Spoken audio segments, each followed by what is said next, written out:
بسم اللہ الرحمن الرحیم والصلاة والسلام علی سید الانبیاء والمرسلین۔ وہ تمام مسلمان بھائی جنہوں نے ابھی تک اپنا فطرانہ ادا نہیں کیا، ان سے گزارش ہے کہ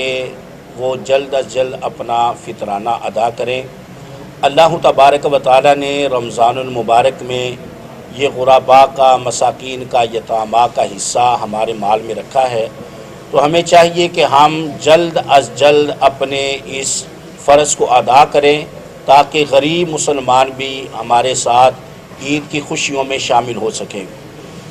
فطرانہ دینا یہ مسلمان کے لیے باعث اعزاز ہے، اور فطرانے کی فضیلت میں یہ ہے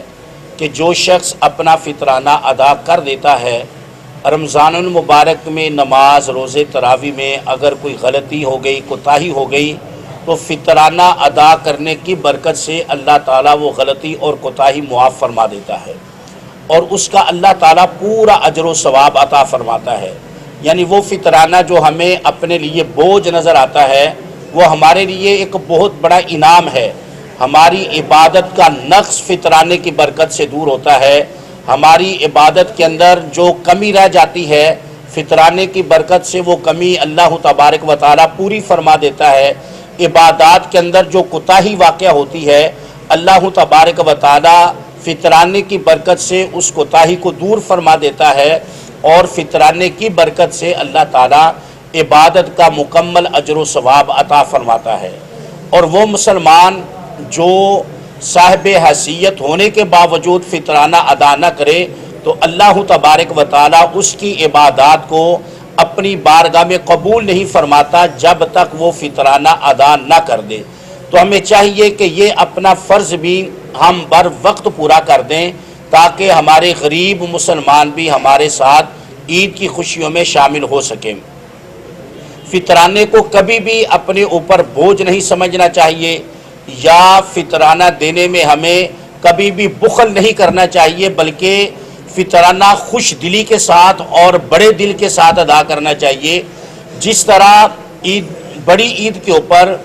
اگر کوئی مسلمان پوری دنیا کے خزانے کا مالک ہو تو اس پر ایک قربانی فرض ہے، وہ ایک قربانی کر دے تو اس سے فرض ادا ہو جائے گا۔ اسی طرح مگر ہم وہاں پر قربانی بڑھا کر کرتے ہیں،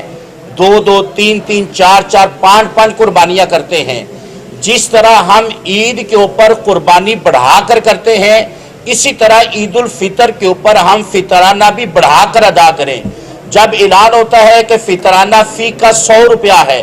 تو ہم صرف 100 روپیہ ادا کرتے ہیں۔ جو شخص جتنا بڑا صاحب مال ہے، اسے چاہیے کہ وہ 1000 کے اعتبار سے یا 5000 روپے کے حساب سے جتنے گھر کے افراد ہیں، وہ فطرانے کو بڑھا کر ادا کرے۔ ضروری نہیں کہ وہ 100 روپے ادا کرے۔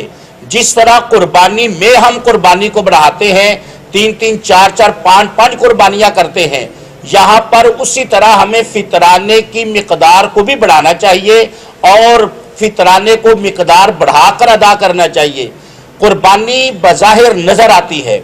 وہاں پر ہمارے نفس کا عمل دخل بھی ہو سکتا ہے کہ لوگ دیکھیں گے کہ اس نے اتنی قربانیاں کی ہیں اور میری واہ واہ ہوگی، یا لوگوں کے اندر میرا نام پیدا ہوگا۔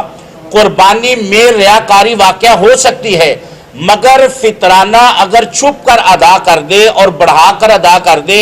اپنے فی ممبر کے حساب سے 1000 روپے کے اعتبار سے، 5000 روپے کے اعتبار سے، یا 10,000 روپے کے اعتبار سے فطرانہ ادا کرے، تو یہ ایک چھپ کر عمل ہوگا، تو اللہ تبارک و تعالیٰ اس کا زیادہ ثواب عطا فرمائے گا۔ مگر افسوس کی بات یہ ہے کہ ایک عام غریب مزدور آدمی سے لے کر جو اربوں پتی لوگ ہیں، وہ بھی 100 روپے کے لحاظ سے فطرانہ ادا کر کے سمجھتے ہیں کہ ہم نے اپنا فرض ادا کر دیا، اگرچہ وہ فرض لاکھوں پتی کا بھی ادا ہو جاتا ہے، مگر یہاں پر ہمیں غرباء اور مساکین کا، اپنے غریب مسلمان بھائیوں کا لحاظ اور پاس رکھنا چاہیے۔ جیسے قربانی ہم ایک جانور کی جگہ پر کئی جانور ذبح کرتے ہیں، تو یہاں پر ہمیں فطرانہ بھی اپنی حیثیت کے مطابق 100 روپے سے بڑھا کر فی کس 500 1000 5000 10,000 50,000 یا لاکھ روپے کے اعتبار سے بھی اگر فی کس ہم ادا کریں تو یقیناً یہ عمل اللہ تبارک و تعالیٰ کو بھی خوش کرنے والا عمل ہے، اور خالق کائنات جل وعلا اس فطرانے کی برکت سے جو ہماری عبادات کے اندر رمضان المبارک میں کمی کوتاہی، سستی اور غفلت واقع ہو جاتی ہے، اللہ تعالیٰ فطرانے کی برکت سے اسے دور فرما کر ہمیں اس کا مکمل اور کامل اجر و ثواب عطا فرما دیتا ہے۔